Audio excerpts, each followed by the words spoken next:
მარტო 26 მაისს იყო საპარლამენტო არჩევნები. ხურჩაში დადგეს ქართველების და აფხაზების ომი. მაშინ ზუგდიდის რაიონში კენჩიყრი და კობადავითაშვილი. ეს ომი ისე დადგეს, რომ თელ საზოგადოებას ეკუნა, რომ ომი დაეწყო და გაექცათ ეს დადგმა ხელიდან და იქ ერთი ქალი მოკვდა ავტობუსში დაიწვა. დადგმის დროს მოკვდა. ერთ-ერთი მათი მსახიობი ქალი თუ აქტივისტი დაიწვა ავტობუსში, ისე დადგეს ეს ომი. ნამდვილი სროლები და ცეცხლი დადგეს რა. ამას ვეძახი ნიჭიერებას, დადგეს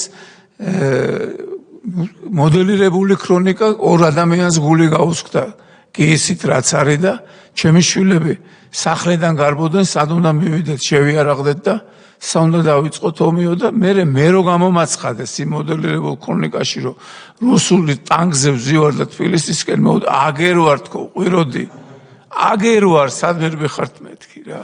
შვილები არ გიჯერებთ. ხო, ისეთი ამბავი იყო. ამას უძახი, ეს იყო რა შეიძლება ამ ადამიანებს არ გაეკეთებინათ დაწყებული ორი გვამიდან დამთავრებული, არ ვიცი, ომის დადგმამდე, ამაზე ადამიანის, ნორმალური ადამიანის ტვინი ვერ მიდიოდა აქამდე. რა უნდა დავარქვა სოზარ ამას, ავტოკრატია უნდა დავარქვა თუ ტირანია, ესეც არ ვიცი. ეს იყო სისასტიკის რეჟიმის, სხვას ვერაფერს ვერ ვიტყვი და მეტიც მგონია, რომ პირველი ექსპერიმენტი იყო მთელ მსოფლიოში იმისა, რაც დღეს ხდება. აი, მართლა ესე მგონია.